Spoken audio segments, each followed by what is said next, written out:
So this thing I've been thinking about, I say like I grew up in Mexico. I was a teenager in Mexico where all the children get the talk about the police and all the adults carry money in their cars to bribe the police officers. And it's not because Mexicans are more corrupt. It's because there's no confidence that if they are taken by the police into the system, that they will come back out. And I think that's what Black people are dealing with in America. That's very, very different. Like my husband and I are not afraid that if we go protest and get arrested, that we're not going to come back out, Right. right? We're not afraid when we get pulled over that this is how we're going to die. We trust in the system and habeas corpus and whatever that we're eventually going to be okay. And that's Yeah. starting to slip for everyone in America. Like But this entitlement to chances and extra because you're like, I I deserve it because I've earned it, or you earned oh this my even gosh. because your life was hard or something. You did I something a lot. I got a ticket in Seattle once and it was like a BS ticket, right? Like the cop was up kind of on a rise. He could look into the car, he could see the phone on my knee that I was Mm-hmm. using for directions, and he Mm-hmm. pulled me over and he gave me a ticket for being on my phone. And I wasn't, right? And I was like, "No, I'm not paying this. I'm freaking going to court." Right? Yeah. And I Mm-hmm. went to court and I was like, "I'm a freaking officer in the United States military. Like, there's no reason not to believe me." The judge literally says to me at the end, he's like, "I do believe you, but I also have no reason not to believe him. So I'm choosing him." And I literally went out and I was like, I was so enraged and like, this is such. And then Black people were kind of like, "Yeah, welcome. It took you this long." And yeah, right? Like I Yeah. trusted that I was going to go get my day in court. And because I wasn't wrong, they were going to have to overturn the ticket. Right.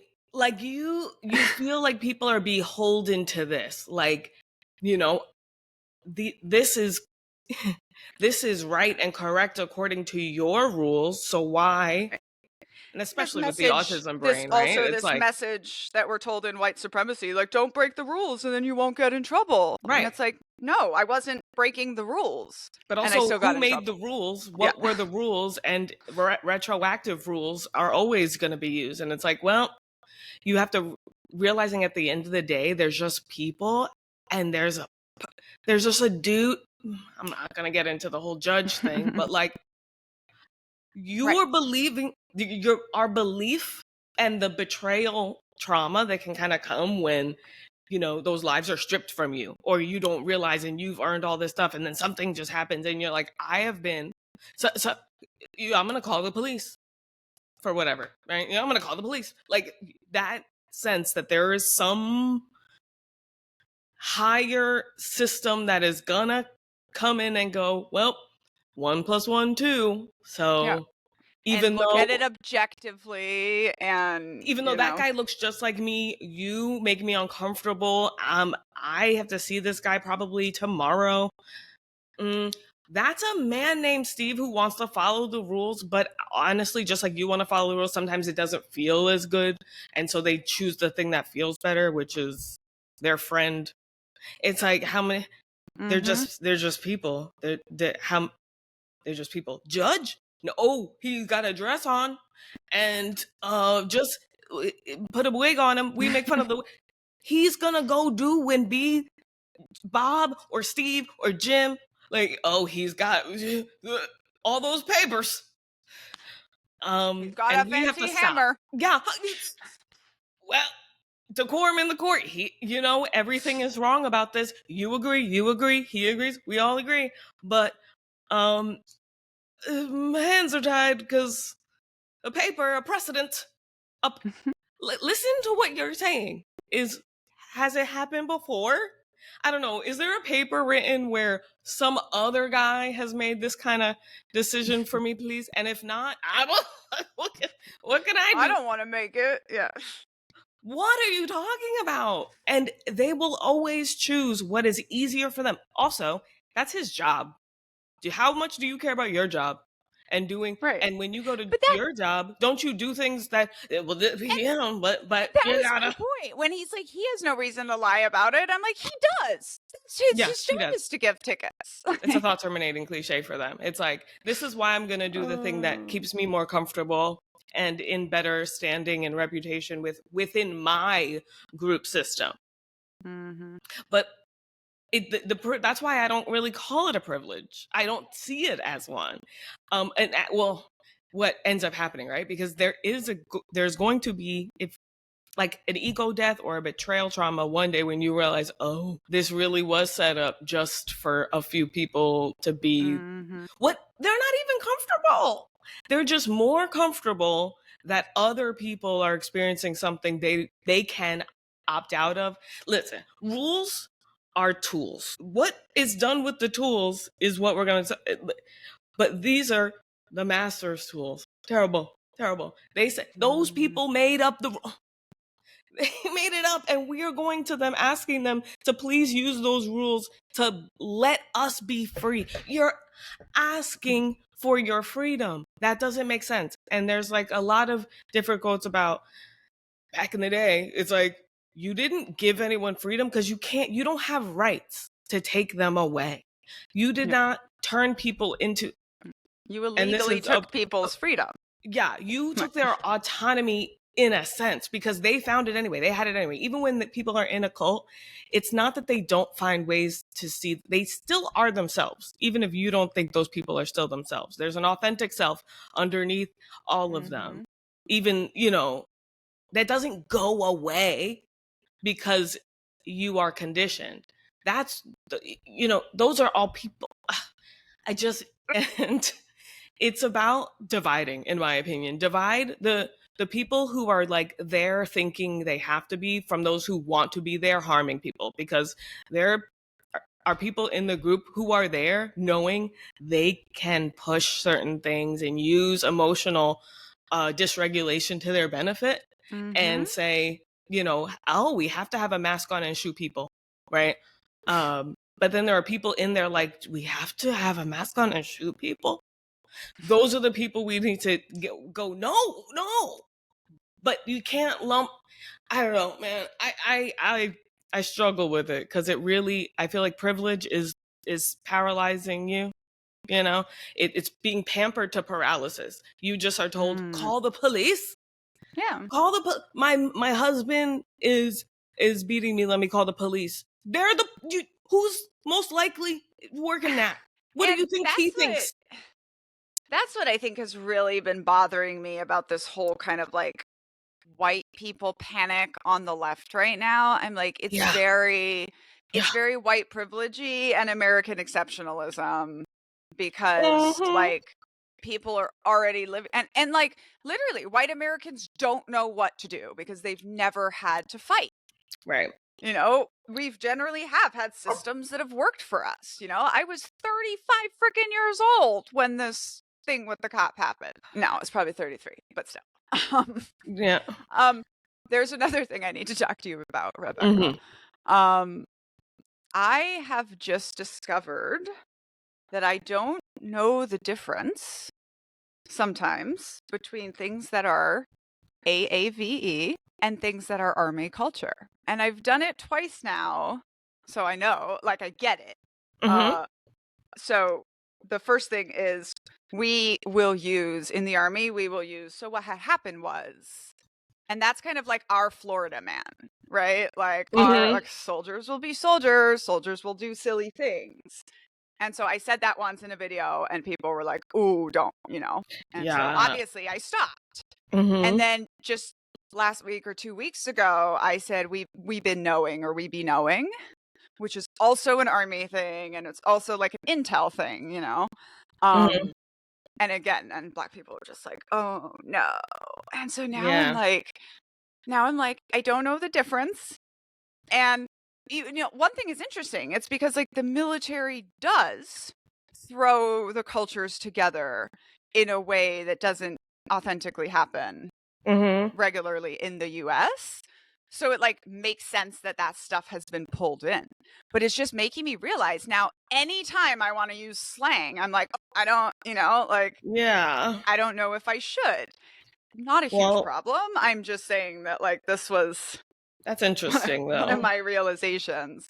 And in part because I think I didn't grow up in the US. So I don't, you know, have that much experience of hearing those things before I was in the military anyway. Yeah. Um, Hmm. but I literally for the last 2 weeks have been like, I'll go to say something slang and then I'll be like, nope, I'm just gonna say that like with all the words or whatever. Yeah, Um, because even if you think about slang as a concept is Black, I was you gonna know, say it's like like almost saying it's a like ghetto, rebellion. like It's a technically. rebellion, Yeah. right? Yeah. It's like, yeah, it's right, like ghetto. Like saying something is ghetto. I've been watching Secret Life of Mormon Wives, and she said something about the bread she's making. She's like, it's kind of ghetto, but I'm like, what the heck? How did that end up in there? And would she say that's Mormon? Maybe. That's like a Mormon site. Like, no, it's not. Right. You know, Yeah. so even what you're saying is like it it's not army slang. That's that or Yeah, yeah. you know, and it's Right. for Like kind it's of still fun, appropriating Black culture. I right? And just realized that I didn't know the difference there. it's in like silliness. It's not in any slang that's serious. It's not an acronym that you guys take seriously, right? It's like in we mess up or like where we, you know, it's giving Mhm. this. And Real Mhm. Housewives used to do it. You can kind of see it a lot in white people. It's like once they have an Mm. attitude, once they want to get silly, goofy, that's when all of a Yeah. sudden they start. It's kind of like digital blackface. Like Well, borrowing sass. Like one of the yeah, one of the best things I yeah, saw was like a picture of the two Schitt's Creek people. Have you ever heard of that yeah, show yeah, with yeah. Dan But Lev? which And they're people? like, why? The just white guy and white girl that Hmm. have enough sass for white people. They're just like, you never have to use Black people's sass ever again. Like you have Schitt's Creek, be happy. Got it, You got know? it, got it. You have this. You don't need to be us. Like that's when I used to say, white people have culture and you can have community if you embrace the things that you are. But instead, you're taught to hate everything distinct. So like you don't even understand what your stuff is. And then when you hear people making fun of you or other cultures talking about you, you think that gotta be bad. It's not always bad. It's just noticing you, and you're saying, but you feel like being seen is a It's bad. crime Yeah. because when you see Black people, it's a crime. Like I'm I, just now finding out that go white girl is like a compliment, you know? yeah. I mean, What do you mean? We see you. Literally, that's a positive. But that's what I talk about the black sheep stuff online a little bit. It's like black sheep is just a black sheep until white Europeans came in and were like, actually, the black sheep are the ones we give to the wolves. And you know why? Because they deserve it. You know why? Because they're dirty. That's why they're Black. You know why? And so that's why the wolves and they stay away from you. It's not true. They're just teaching you and preaching to you that they're promising you the wolves will be clear as long as we sacrifice these Black sheep to the wolves. And then slowly those wolves are like, okay, so we could just pretend to be one of y'all. And then they sneak in with the white people. Sheep. And then, the sacrifice of the black sheep. Like that right. needs to be an essay, Rebecca. I'm realizing that it does because this is one of those things where I'm starting to realize it's my Amelia Bedelia syndrome. I don't know how much you know about Amelia Bedelia. I do. My I mom do. used to love Amelia I Bedelia, love it. reading it to me, but I didn't realize that she was reading it to me because of who I was, right? My mom just saw me, right? And I was just like, but just realizing from, TikTok and autistic awareness and stuff. And I was like, Mom, Amelia Bedelia, you know how, and that's kind of like me. And she was like, yeah, why do you think I read you those books? Anyway, Yeah. um, And but also, like, can I just pause here to say for my white autistic family ladies, like autistic sense of justice does not mean you're educated on social justice. Like that, no, no, no, no. You just you're want things to be fair. fair. And you're, We want things to be our perception of fair. yeah, To this day, I cannot share popcorn with anyone else because the division will not be fair. This was one of the only I'm a good snacks. sharer. One of I'm the a only terrible sharer. snacks we ever had in a cult, right? But Yeah. like because of growing up semi-starved, because of having this sense of fairness, like That's okay. literally I will have more popcorn than I can eat. And my husband goes to take some, but he told me he wasn't going to have any. And Yeah. I will just like immediately, I'm like, And that's that I'm same so little, triggered. yeah, that's that same little sense of like, but and that's okay. But when that starts creeping in and you never get it challenged because consequences are managed around your whiteness, and you're taught that when you feel something strongly, that is justified, and whatever you do as a result is justified, you start to not realize that, okay, sometimes you're gonna have to share because otherwise someone's gonna hit you in the face or Yep. whatever. Some kind of consequence will happen. But if in return someone steps in and punches that little kid for, you not sharing, whatever. I just think privilege comes in and changes how natural consequences act. And it's okay not to be a good sharer, personally. I'm going to say it so many times because I'm like, I had to realize that about myself. I, I I'm uncomfortable with certain You're an things. only child, right? No, No, you have a no, brother. Yeah. no, but I have a younger brother. Okay. Yeah. But he knew not to touch my stuff. I was always a little controlling about certain things, right? And we all understood. My mom just was like, this is how my kids are. And my brother just knew not to mess with their stuff, right? But that's okay. And I still love everybody in my house, and I would just understand. And it was my own personal thing. I didn't share with myself very well. I would like hide my own things from myself. My brother told me about this. That was a me problem, right? That wasn't like, you're not a good whatever. It was like a control. Therapy is good for everybody. Oh my God, I would hide stuff from myself. Because if I don't see it, and I realize I'm connecting it now, because like now I like to see all my things. If I can't see it, I It's called forget about it. active object memory. Yeah. Active object memory. So my bedroom, I just have Active all of object. my jewelry on the wall and all of my scarfigans and all of my side of the bedroom looks like a bazaar because even Rebecca, a jewelry closet, the mirror one, Yeah. but then I have to remember to open the closet and I I forget I don't. even have So those then I things. don't. Yeah. Yeah. It's What do called you like? What do you active mean? I forget I object have family. memory. It's like, I love everybody in my family, right? No. Okay, enough. But the Forget people that I you love and care existed. about have learned, and I've had to learn myself. Like, it's not that I don't love them because I forget they exist if I'm not around, right? And I like being, I'm back in New Jersey officially, and like, I have a better sense of them. I have lots of thoughts and opinions on this, like, community and stuff, and what makes you comfortable, and boundaries, and all of that. But yeah, that's okay. That's just how our brains work. And those people love you still, which is the point. Is like, if you're brought up with conditional care, that's very confusing because you feel like something's wrong with you, and then it's like, oh, am I bad? Am I? But like, no, I like to be able to see all my crochet things and my yarn, because otherwise I'll forget I have those as things I like to do until I see them again. I'm like, oh, right. That's how we forget when we walk into another room what we needed. It's almost like I have to go back just so I can have the brain like see the same thing again. That The other strikes day, another, the other day, all the people in my house were gone, like unexpectedly, and I literally just sat here in a pile of rainbow yarn and Nice. jewelry, like listening to a book and doing my crafts. Love it. Love it.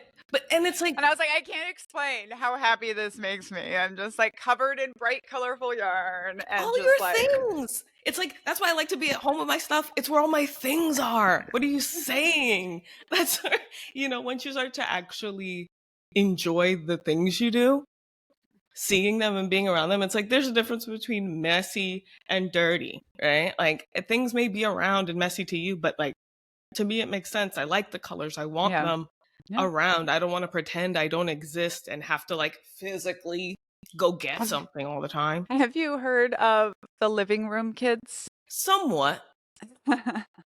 So it's But I see basically different stuff about it.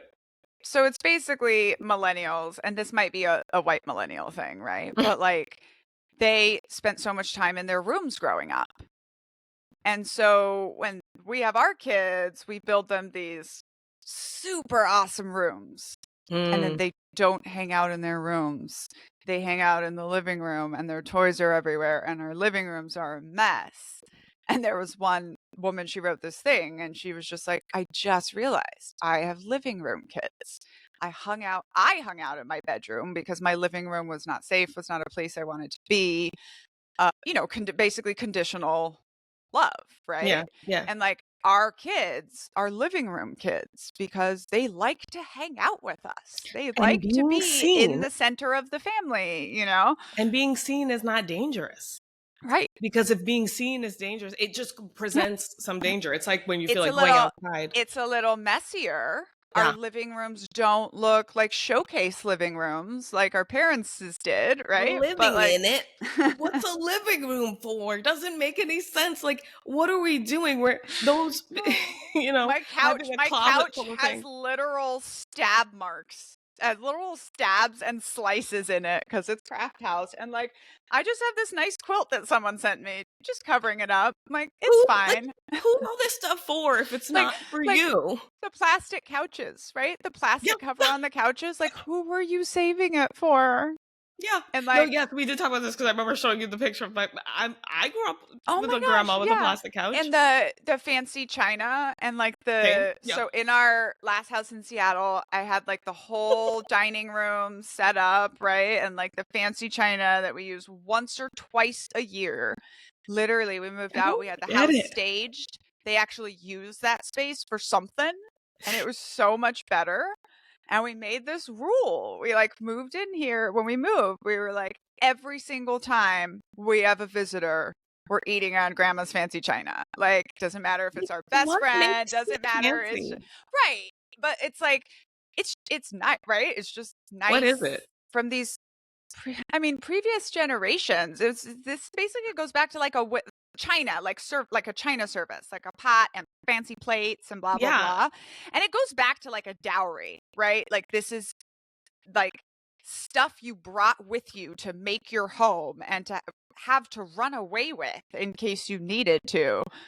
Kind of like Indians give gold bangles to their daughters before they get married. Yeah, We're like, yeah. I'm just like, that's your literal worth that you're bringing with you and like value that you can take away. But it's kind of oh, like diamonds, like they're fake right, valuable, right, right? Like, right. so my husband is from that family where all the like when you get married, grandma would buy a fancy set of china and give it to you. And like, I'm not even the wedding it was given to us for. It was like Yeah, my husband's first wife. It's not important to me. It's not fancy to me. I don't care if it gets chipped. And yeah. I don't think the queen is going to come anytime soon to my house. And if she did, I would buy new china. Like, I would or I have a would word just with tell her. her the Honestly, stories if about she's my coming, hold on. I got something to say to this lady. Hold on, real quick. If the queen is coming, and oh, sorry, was that supposed to? Listen, I've been obsessed. So, like I said, with the Mormon, whatever, I've been like the fairy tales, but I've also been thinking about the unfairy tales. I really like the phrase unfairy tales because uh it's really not. But religion, royalty, and romance. Because we talked about, I think the romance mm, is a scam. the Man is three literally in the the center three of the word. R's. The Yeah, three R's. yeah, yeah. I just like been obsessed. Because once you realize like they're selling you something is terrible. But yeah, those 3 R's of the unfairy tales, and then it never really works out well for women in any of them. Even in the best case scenario, it's like, and then you get this man who is charming, and like charming is right there with harming. It's just a little C you put right there. Like, what happens after the charm? Happily ever after, Yeah. and we Yeah. never hear from them Yeah. again. Yeah. Why are you turning on charm? And what happens when you turn it off? I have questions. Then there's like at the end of what, her life? Yes, yes. And then and until she gives life, and then she starts a new beginning, which is not a phrase that makes sense, but I'm white people love it. Especially these I'm Mormons. in, It's I'm like, interested how they're gonna do because they're doing a live action Snow White.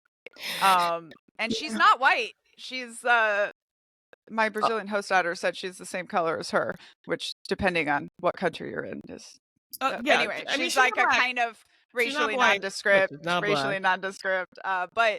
I'm interested how they're going to do the kiss thing, right? Because like we don't get on board with kissing sleeping women without their consent anymore. So like, how are What they going I to heard tell about it, that story? I heard that the people were mad about, well, little people are mad because they did CGI for the Seven Dwarves. So it's like, Mm. because Peter Dinklage, who is a little person but also made a lot, he's very successful as one.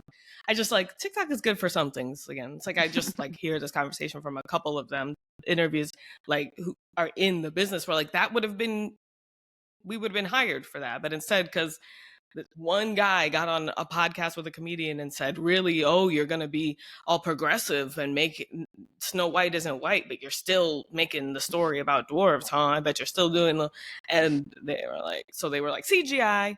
Like, I don't know why. It's like if a white man version of whatever you're talking about, if they say a thing, they're just like, oh, great. Now we don't have to pay these actors. And we're doing it in the name of, he said, I don't know. That's just been something where like I'm just learning about. That's the one. And I already Yeah. am like Snow White, and also live action. I don't know, why are we doing this? We could be doing anything else, but instead we're telling Snow White a fairy. What did we? And we're like, well, she's not white, so basically Well, it was even like Frozen, everything's fine. right? Where Frozen came out and obviously got roundly criticized for being very, very white. And so in Frozen Part 2, like they do a good job, right? They bring in an indigenous population. They really tried. But the question is like, why did you set it? Why did you have to tell a story set in white people land in the first place, right? Like, why did you choose to Yeah, make it that's that, But it's Like, still like the version of inclusion of white people yeah, allowing black other people. That wasn't yeah. it wasn't give us a street named after one of yours. Like that wasn't the point. It wasn't name us. That's what you do for your people. I'm not asking to give us. Let me tell a story without you talking for a second. And they're like, well, no.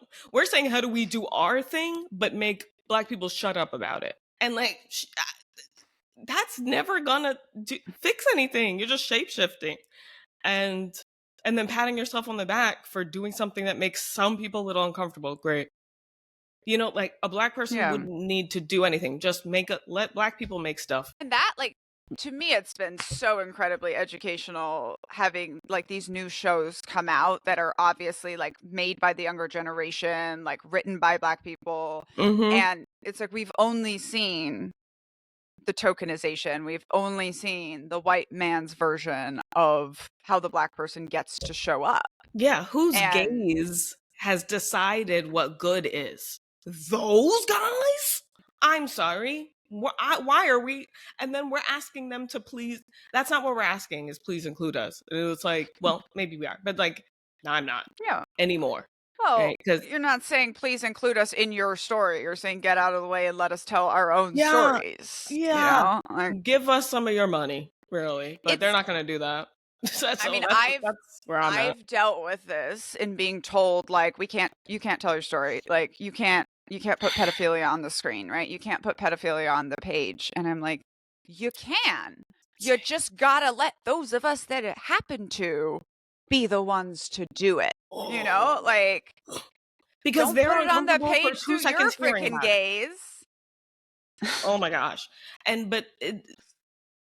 that's why it's like you can't listen to these people, but you also have to remove yourself from these rules of this is what this means. This is how it's, who is telling you that? Those guys? Mhm. You gotta And stop. that's something I wanted to get to on this because I'm really starting to realize that there is like this hole, not a hole, but it's like there's a lot of white women that want to deconstruct whiteness, right? Like they are our audience. Yeah. And I have gone on my own journey with cultural appropriation and I'm from everywhere and this is cultural appreciation and like, so 2 weeks ago I bought a pair of gorgeous earrings from a Black woman who gets all her stuff in Kenya and made them. And like, I'm going to buy those and I'm going to wear those. And I know why I'm doing that and how to defend that. Mhm. But I want more of this conversation Mhm. among Black women and white women about like why it's okay. Like why it's okay. And I would like to pay Black women very well for this conversation, right? But like Mhm. why it's Mhm. okay as you're deconstructing whiteness to be understanding where influences come from and like weaving that into who you want to be in an Mhm. authentic way, buying art from artists. And you know, like there's a Yeah. way to do it, right? Like I Yeah. assume this woman selling earrings to a white woman like wants to sell a lot of them, right? And would not be mad to see me wearing them.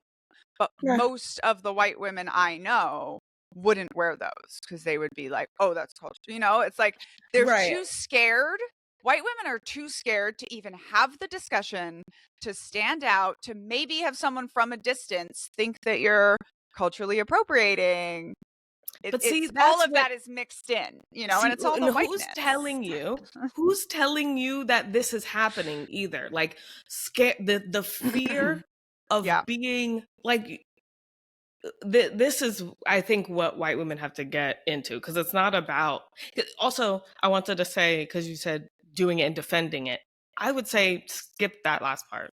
Just do it, right? Don't defend it. yeah, The second you defend it or expect to have to, because who are you defending it to? Other white women? right. What do you what do you mean? Right? Like you're wearing earrings.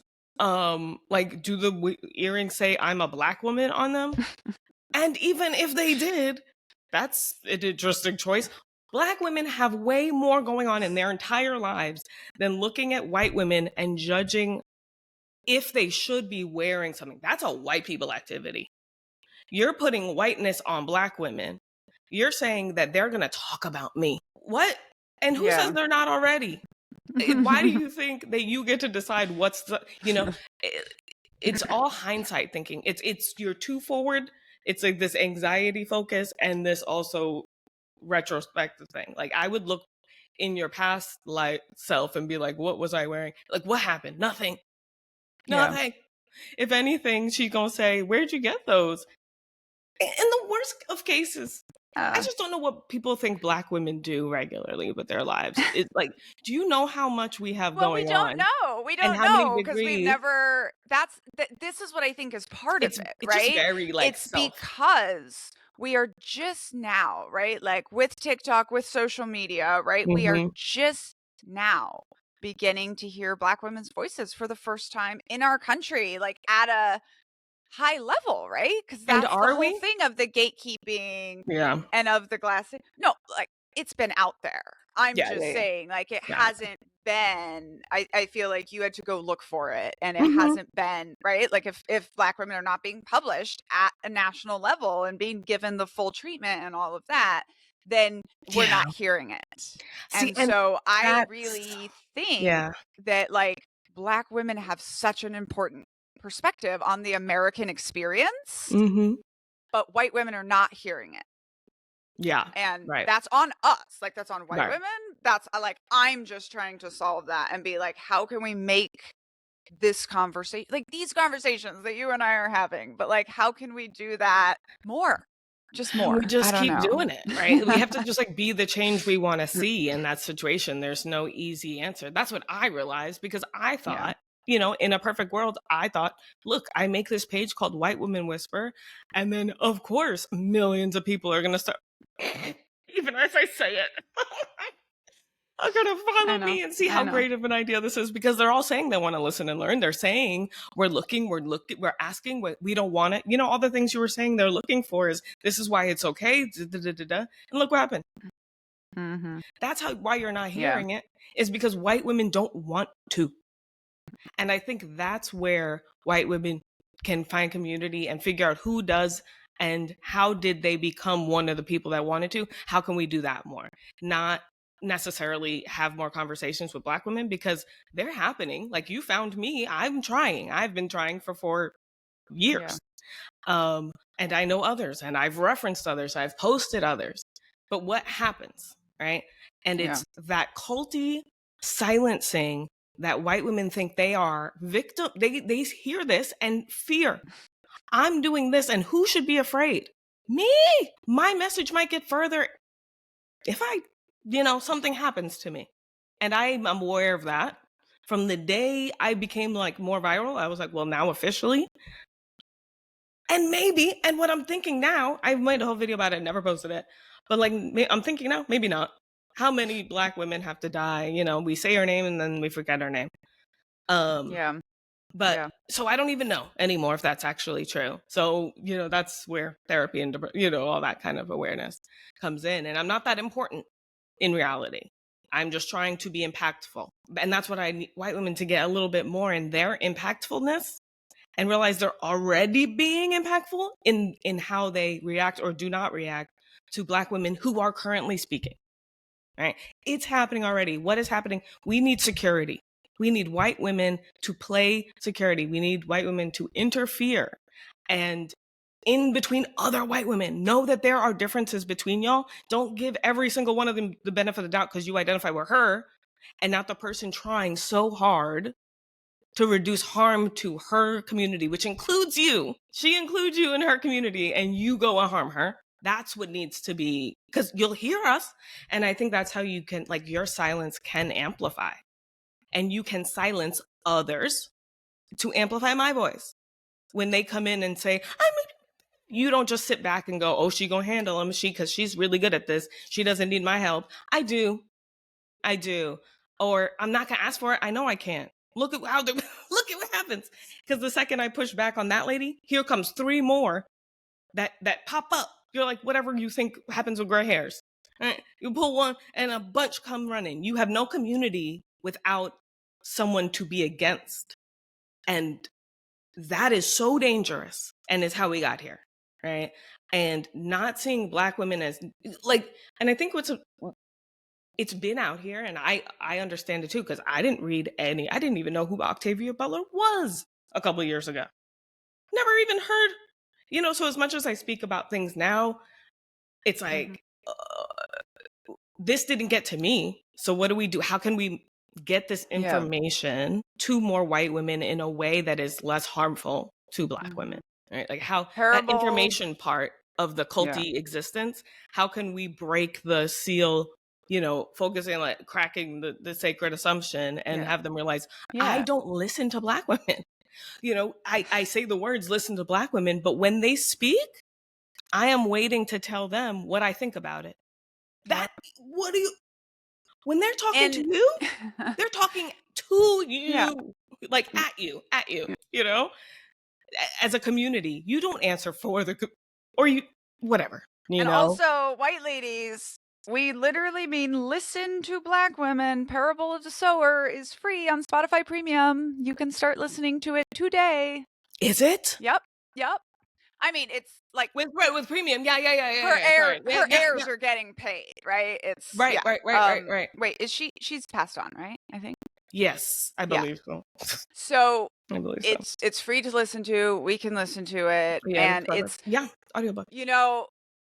So Joy Luck Club. When the book Joy Luck Club came out, right? That was the first book by an Asian American to ever go mainstream in America, and it's because white women went out and bought it in mass, right? It's because it went viral. And all of a sudden, it wasn't a book about Chinese immigrant women and their American-born daughters. It's a book about mothers and daughters, right? And so the thing I have been aware of since I went through the book process was like, I got my book deal because I'm considered the every woman, right? Like, white women are going to buy this. Cool.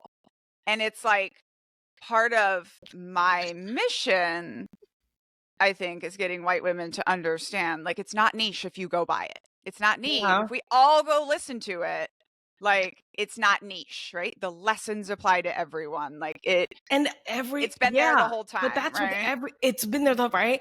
But like the fact that someone can decide who is the every woman is the every woman. What do you mean?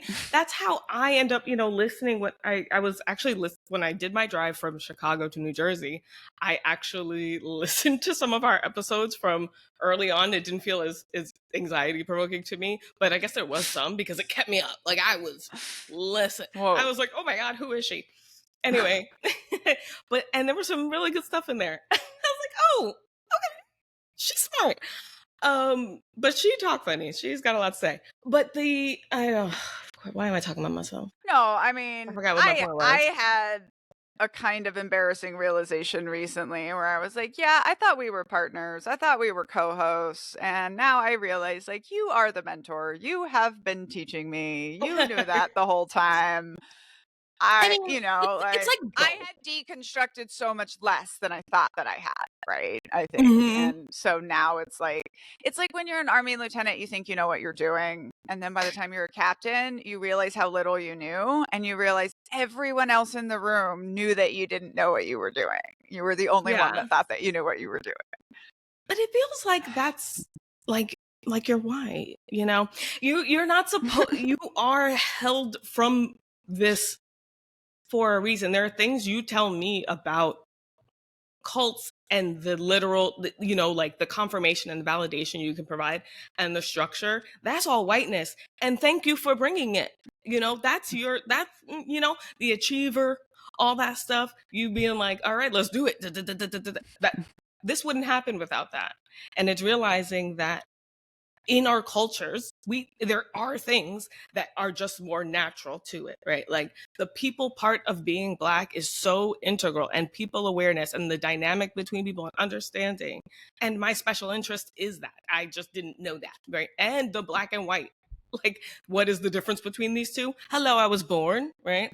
And that's immediately what I started doing because I didn't see a negative. It wasn't a, let me compare this side to this side to see which one is better. I didn't get that element of whiteness because I was Jewish over here, I was Jamaican over here. There was no anti-identity part of my upbringing, what I call the Christmas white. Right? Where it's just like it's all about the actual thing and this external organization. And my dad had already left Jehovah's Witness, so I already had this understanding of cults and getting and coming out, but also accepting that my grandmother was still in and she was there all the time, and like we just worked around all of these things. And I just was like, yeah, of Yeah. course they did. My grandparents didn't want my parents to get married, and they had decided, all right, and they were great. That was before I was born. Part of my existence is people changing their minds, leaving a system of thought of good and bad, and love being the reason. And I didn't realize how anti-cult that is until I got out here and everyone's smiling and like miserable and smiling and like, you know, who it's just finding those things that are natural to us. And I think it's more about uncovering who we actually are, that authentic self, and going, oh, she was fine. Yeah. She was I okay. mean, That was actually great stuff we were working that's with. what I I would say, like, to me, the most heartbreaking part about writing my memoir was, like, you have to, like, peel off all this armor and all these personalities that I picked up and put on, and then Mm. realizing, like, I didn't need that in the first place, Like, there were these 2 moments where the real Daniela almost peeked out, and she was great, and she's here Right. now, and she's fine. And that part. Um, And time continues, and not yeah. seeing it as a waste or a loss, but just so focusing on that girl who was there the whole time. I saw someone said to put a younger you on your lock screen, and I've done that. And she's really cute. She's spunky. She likes her juicy juice. And my mom had me matching. My mom's got her own little stuff, but it's like it was cute. Like and it's like a candid picture. It's not because my dad was a photographer, so there's a lot of pictures that are I can see it in my eyes. I just want to go anywhere that isn't there. But this one is just me being, right? And it's realizing you don't have to go seek and find yourself because you're here. No one else can tell you more than you can what you can do for this. Now, like I mentioned a couple of episodes, know your revolutionary role, I feel like is helpful. It just in that Mhm. it has these like labels, and I feel like I needed stuff like this. Ugh, it sounds familiar to those personality tests. But it's not. you know, the educator, the creator, the agitator, the storyteller. It's all those things are valuable, but we are just taught that there are certain ways to be valuable, and that's it. Anger or sweetness. Like Mm. you can either be sweet and work the sweet with your sweetness and you're cute and, you know, or you can just barrel through, or like nice and numb. Right? Those are, Yeah. that's it. You're just nice and numb. Mm. And no, actually you were fine when you had all those feelings and you wanted attention, God forbid. You're trying to draw Yeah. attention to something, but the cult narrative of having anything for yourself, whether it be attention, a desire, People a people talent. throw that one at me a lot, especially on lives. They're like, "You're just here trying to get attention." Yes. Yeah. Yes. I'm literally here to Hmm. get your attention, hoping that you'll listen to what I have to say. Yes. There's a difference between modesty and humility. Yeah. And I can't, was it Toni Morrison? Jeez, I can't remember. But she was saying like, yeah, that's the fundamental difference. You can have tons of humility, but no modesty. Modesty is something else. Modesty is what they want you to have, and like this fear of being seen, being virtuous, being smaller, smaller, and smaller. Try to be as invisible as possible, as least burdensome as possible, rather than take up space in the room. Whoa, you want to be seen? Yeah, but only like having humility says, but when you speak, it's purposeful. You're not just talking. You're Yeah. not because I you mean, can. No, because you I feel the think, need to. I think so. It's so interesting with like narcissism, right? Like we use that only as a bad word, Mm. right? Mm. Narcissism, Machiavellism, and psychopathy. That's the Yup. dark triad of personality. But like, you need narcissism. Without narcissism, you never understand that you are a separate person from your mother, right? Like, you Uh-huh. have to, narcissism is how we know we are unique individuals, right? And this is why part of the delayed adolescence, if you didn't get to be narcissistic and self centered as a toddler and as a teenager, you're going to have to do it as an adult, Mm-hmm. And I can look back at the years that I was like, no, I'm going to tell my story. I'm going to tell my story. I'm going to tell my story. And yeah, I could see that I was exhaustingly narcissistic to people around me. Like that's how it came off. But it was like, I had to. Yeah. You can't just skip over phases of development. Right. Right. But then the other thing is like, look, anyone who puts themselves in front of a microphone, right? We have higher levels of narcissism than other people, right? Mm-hmm. Like, I like being the center of attention. I enjoy being on a stage. Part of that is because it's fun to have people look at you. Part of that is because I like making people laugh and clap, Yeah. you know? And part of it is that we grew up doing those things and we were Right. rewarded for those things. Right. Yeah. And if you were neurodivergent or in a high control group, that might have been the only time Mm-hmm. you were allowed to be yourself, was getting Mm-hmm. up on a stage. Mm-hmm. So, And a but it's like, guaranteed parent again, show up. I've been this person, right? There is Yeah. a picture of me 3 years old in Japan, right? And the like 2 and 3 year olds were all supposed to come out and perform in front of 250 people in our largest commune.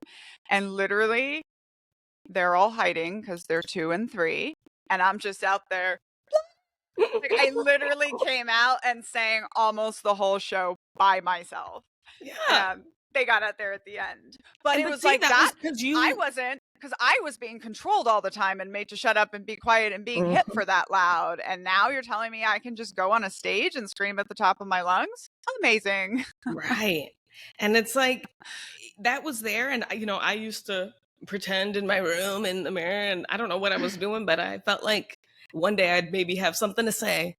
And it would never be just for nothing. And you realize where intention sits, right? Like I have never been a social media person, but I've always been a special interest person.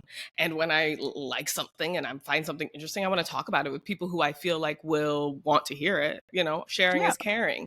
And I like sharing the things, like even like reposting online. I had one of my mutuals make a video that I just watched so many times for some reason.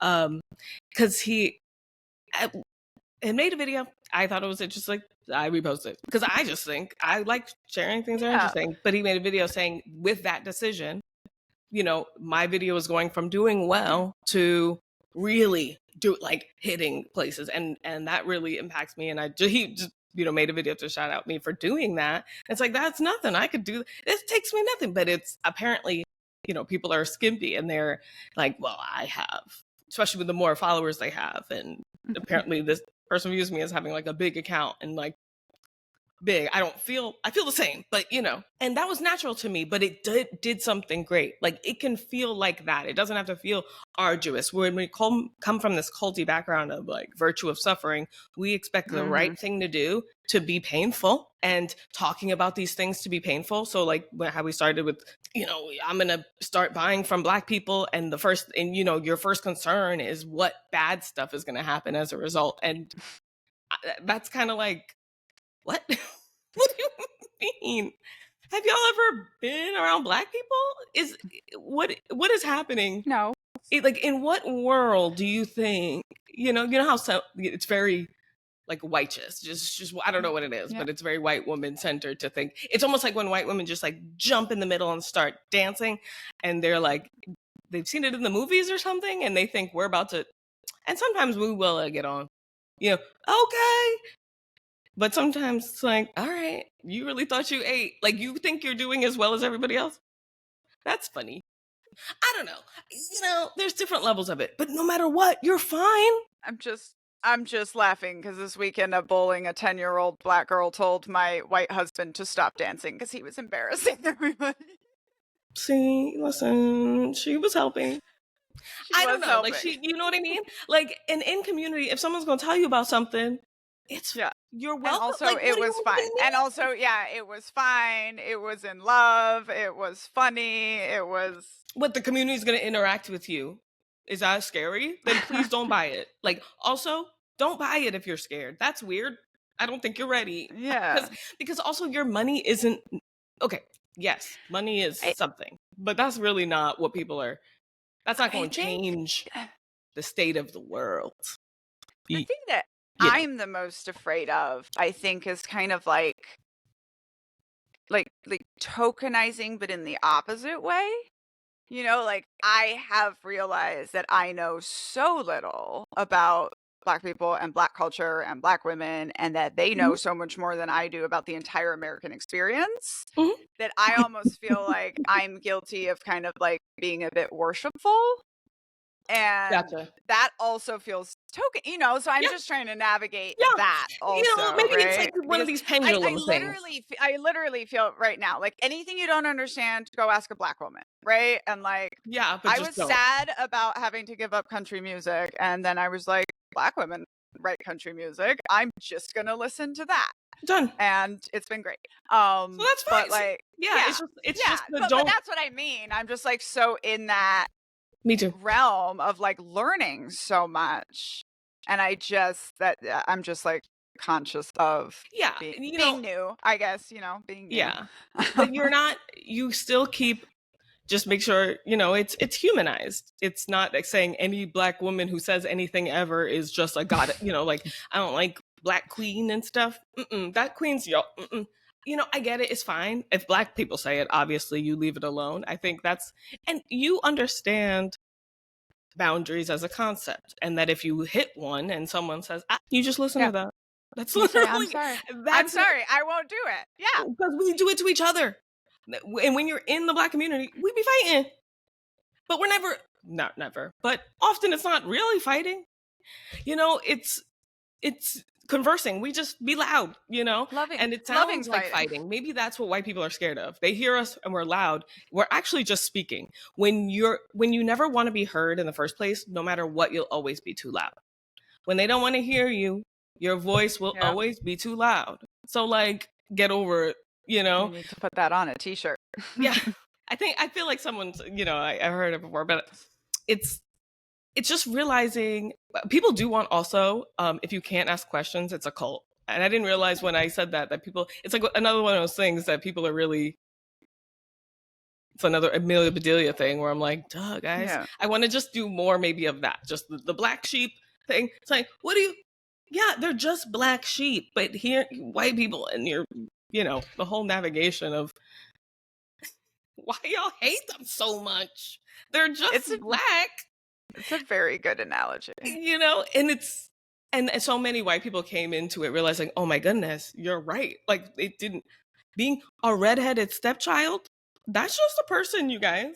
Like, I'm not sure, but it's that and the rock the boat. I say, if a boat can't rock, it's not Is it a safe. boat?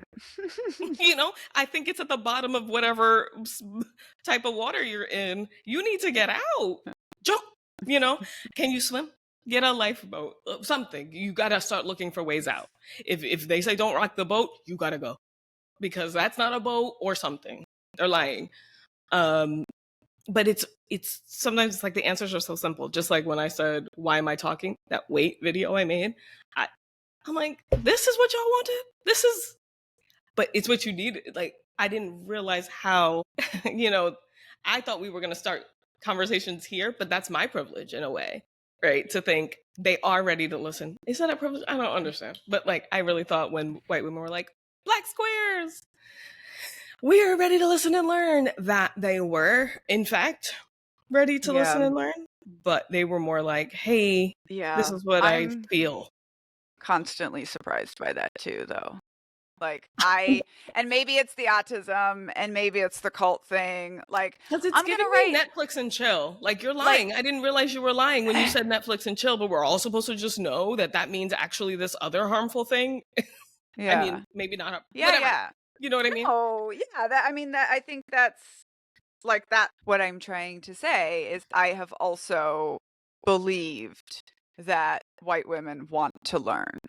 Yeah. And there are some. And some do.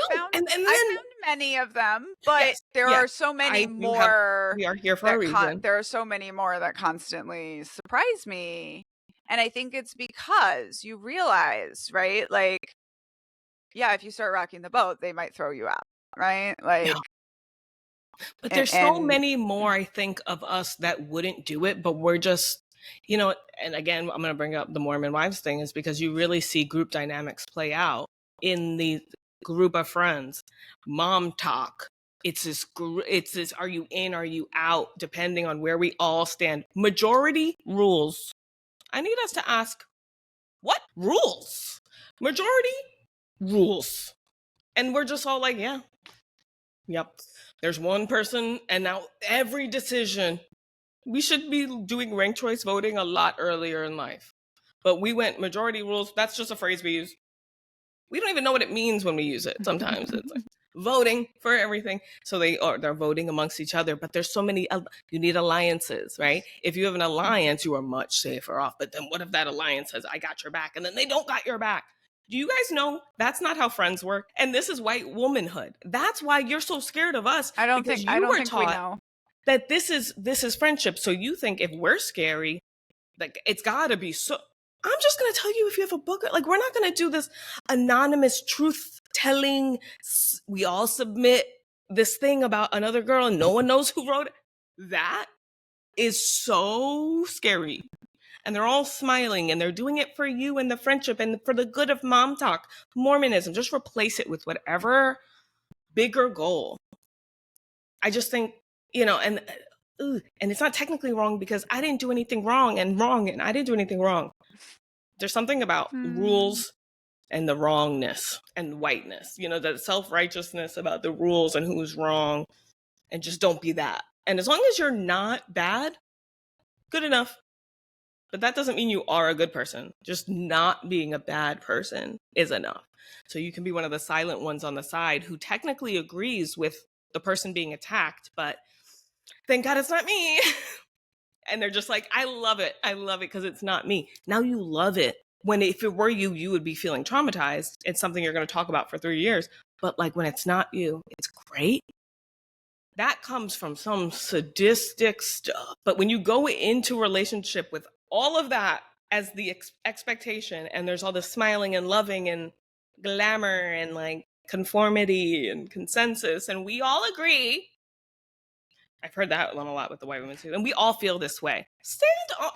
Talk for yourself. Borrowed outrage, BO, you got it. And I think white women do this a lot. And, because you work up, and you like, well, give your outrage to someone else and like pass it along. And don't you agree? Don't you agree? And now this person has to, especially if they're autistic, they'll be like, We love yeah.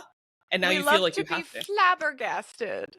Have you seen Trevor Noah's? I think it's his most recent stand-up No, special. not the most And he recent says, because people say like, this is like the top 5 things for white people, and he's like, no, no, no. I'm gonna tell you the top 5 things for white people. The first one is museums. Uh, one. all of them you would agree with, of course. I don't Yeah. remember the second one. The third one is being flabbergasted. I, And then I don't remember the fourth one, but or the other way around, right? And then the top one is Sweet Caroline. I learned so much about that. It's done. It's done. He does it so well. It's Oh, so sweet. good.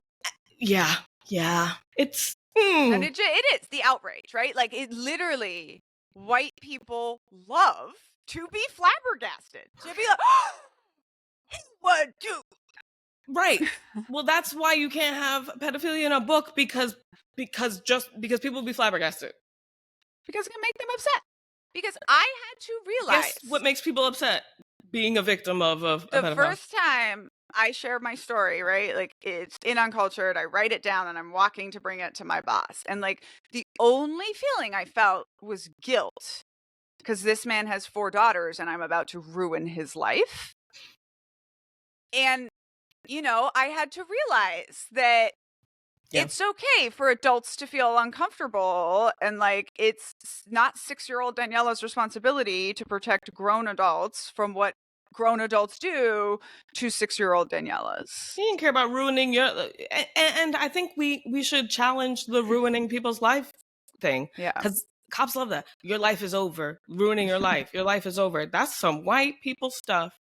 People found out what you did. You have a terrible reputation. That life you lived of people not knowing you is over. Okay. I don't think it gives new beginning. You're gonna have to start all over. This weird time travel stuff white people like to do where they get to just be like, rebrand. I'm a this now. I'm religious, actually. I'm romantic. I'm one of the unfairy tales, because my life was so hard. Here's my traumatic response. I'm now this guy. I'm brother love. I'm not privileged. I was poor. Right. I have struggled before. Okay. What does that have to do with anything we're talking about? There's reasons. Reasons aren't anything. That's just information. True but useless. Now what? Yep. Like people are that's such a white thing, right? Because it's an anti-identity you're looking for is to not be bad. The second people find out about what you really are, and if that's true, we should know. I care more about people knowing than your life being ruined. What does that even mean? It's like a movie being spoiled. I'm sorry. What? My bad. I have a personal preference on spoilers. I like to know what's going to happen. And I think, I like a pre-cap, I call them. I like to read the end of the book first so that then I know what's coming and I pay more attention to detail, I need emotional cushion for whatever. I want to know Beth dies. And how you do it is going to be the interesting part. I want to know. You don't get to decide. Well, okay, if it's your art and that's how you want to show it, okay, there's some room for that. But just this obvious, like, this is how. I don't know. Maybe I got, there's more than one way to read a book. That's right, but this sure. Like spoiling children, this spoil, like this kind of like ruining, the ruining of things. Not as ruined. If it can be. You have the ability to ruin someone else's life is not true. In a also, way, but not really. They keep going. As the author of a book, if you read the end of my book first and then you go back and read the whole thing, you just read it twice. Yay. Great. Like, you spend more time with my book. I'm not upset by that. Right. And that's more accessible. Or just, there's just a lot of rules, but then putting those rules in with the actual real humanity rules, like don't kill people, and then putting in also don't cross the street where there isn't lines in the road. Like you're messing everything up. And everyone goes to the same place, and it just depends on how long you're going to be there. This is the worst timeout situation we've ever come up with. The torturous timeout. Detention center. It's just school. Like they didn't come up with anything good. And we're just like, well, let's ask them if they can change that rule so that it can free us from the rule system. And I get it. I understand. It's like going to the elders of the church to be like, can you guys make it not a patriarchy here? What do you, Master's tools are not going to right? destroy the master's house, right? You are the answer. I think there's, I feel like Kimberly, not Kimberly Crenshaw, uh, uh, Kimberly Jones, How We Can Win is a good book too to recommend because it's nice and easy. She makes it in like 9 things. This is how you, and healing is always the first thing Black women tell people to do. And no one listens. They instead go, okay, yeah, but after I do that, I've literally had people in my comments be like, okay, I hear you, but after we listen, what do we do? That's what white women need to I'll work on. tell you when you start listening. Well, Right. White she'll women tell need to us like, when we start listening. Yeah. that's what white women could start doing. It's like a white woman, active listening, prereq. And it's mostly just the Yeah. shush is just like how many things I had to come up with just to get white women to pause. And I guess that's like part of that, you know, the sacred assumption that you are correct, that you are Yep. white, you know, just inherently because you feel strongly. That's cult thinking. Mm-hmm. I'm so sad. I'm so heartbroken. I'm so this. I'm scared if I do. And that's okay. We're not in a cult. Black women are not notoriously culty. We're not going to do nothing to you. Like, what's the worst thing you've seen happen? I just think it's like playing out some of this, but also realize when you tell Black women how afraid you are to offend them, it's Yeah. kind of, What are you saying that's so offensive? what are you saying that's offensive? What do you might be offending me with that sentiment because have I been scared? Like, I'm just chilling here. And now you're telling me I'm something to be afraid of. I haven't left my apartment. I Yeah. don't like, I'm focused on me. Like, Black women have their own mental health and scared of you. You're not even thinking about the fact that you're the danger Yeah. and you feeling, and like us saying something to you, not likely. Because Yeah. Yeah.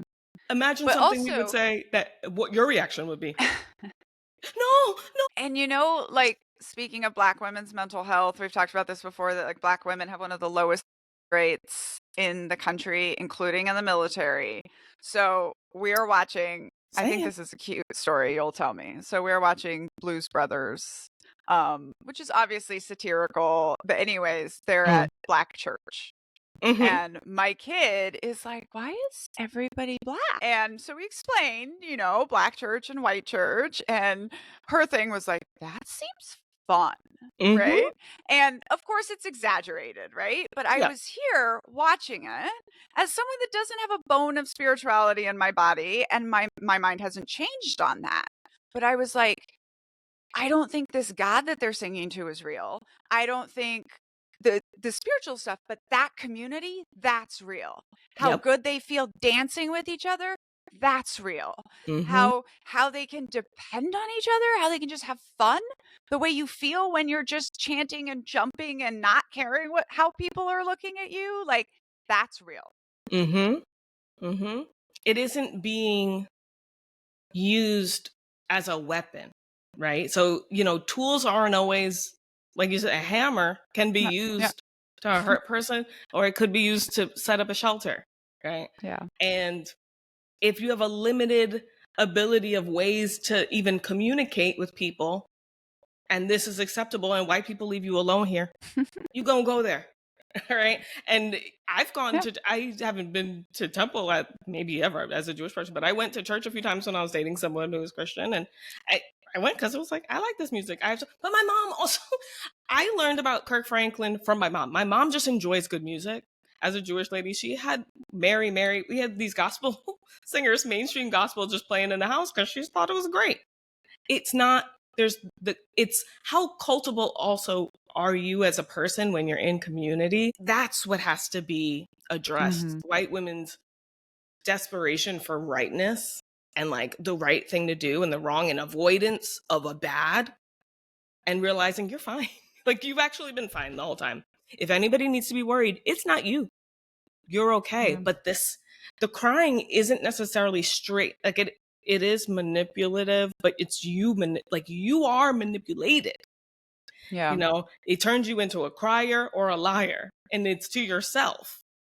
And I mean, one of the things I almost have as like a mantra, for deconstructing whiteness now from you is just like we were human the whole time too, Yes. right? And like Yes. we were dehumanized for this idea of whiteness and this idea of Mhm. perfection. And like literally cults use perfection because everyone's going to fail at it, right? Like if you're Yeah. depending on perfection for a community or a group, like everyone's going to fail at that. And this Yeah. is why, I've been using the Black Panthers as an example of a non-cult, right? And Mhm. people, I'm like, that wasn't a cult, that was a movement. That's Yeah. not to say that individuals weren't hurt by the group, because groups are stronger than individuals and sometimes individuals might get hurt, Yeah. but it's like the intention, Yeah. And right? people were getting hurt. Underneath it. That's And people why were getting hurt anyway. Yeah, yeah. that's why they formed, So it's like, Yeah, it's I'm not just like if they caveating weren't. it because if I say something's not a cult, some individual is going to come up and be like, they hurt me, and it's like, well, that could happen in any group, but Yeah. it's not about control and And it's what you perfection. expect And of a group, right? Like if you believe in a group more than you believe in yourself, you are setting yourself up to be betrayed in some sense and yes, hurt. yes. Because And that group doesn't know you. It's not a thing. and actually one of the things I've been telling people the most lately is how do you protect yourself from a cult? Like respect your time and your labor. Yes. Right? Yes. Respect your own time and your own labor. Stop dedicating your whole life to one Yeah. thing. Stop giving 110%. 110% is not even a real number. Like, no, we went from 100 to 110. And now if you say 110, but you see what happens. And that's Yeah, what they want happens with 120. money. That's what happens with money. That's what happens with rules. Anything that is a tool of a system, because the system isn't real, the tools aren't real, right? But they are used against you. Whether it's real or not, you scream fire in a building and there is no fire, it has real consequences. So, like, that's what we deal with, is that we don't go back to say, well, technically, was there, and it was smoke, and is that fire? Is it worth saying who said it? Okay, you're wasting our time. People are hurt. Now, what are we doing? Yeah. But there's just so much focus on the right. How should it have been handled? And there's too much future and past. Yeah. You're anxious and you're worried about what someone will say if you buy this thing and they confront Yeah. you. And then what will you say? Oh my goodness. It's the fear of not being perfect. And Yeah. that's, I think, really going to be helpful to me. And I'm going to think about this a lot. Yeah. And we probably got to wrap up for today. Yeah. Yeah.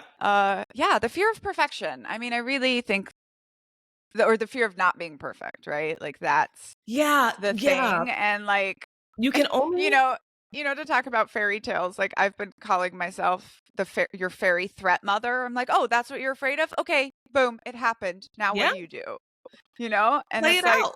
Play it out, because you're if that's scared what of you're not saying, being perfect. You're not perfect. Spoiler alert, you're not perfect. you can only get 100% if you're being tested. And you can only be tested by some other thing, right?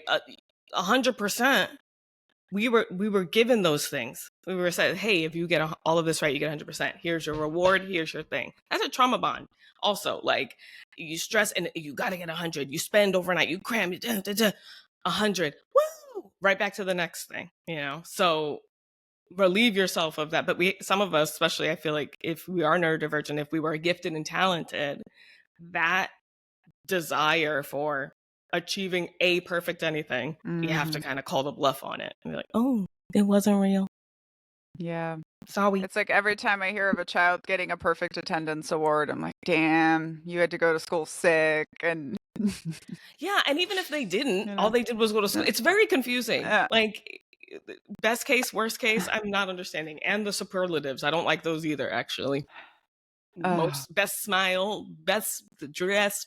Why do white people take everything and turn it into a competition? Dance, you ruined it. They turn it into numbers. So much. Anyway. Thank you all so much for listening. Rebecca, thanks for teaching and being so open to questions and being so patient as you walk us through stuff that we already definitely should know. We're on a journey together. What you gonna do? I'm just trying to keep us something. I was gonna say safe, but yeah, I'm just safe as I can anyway. Yes, ma'am. Everybody, please go follow Rebecca on her Patreon, White Woman Oh, thank you. Whisperer. She puts out really, really good stuff. She's going to have a little section in Culting of America coming January 20th.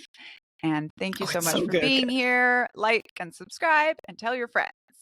Tell a friend.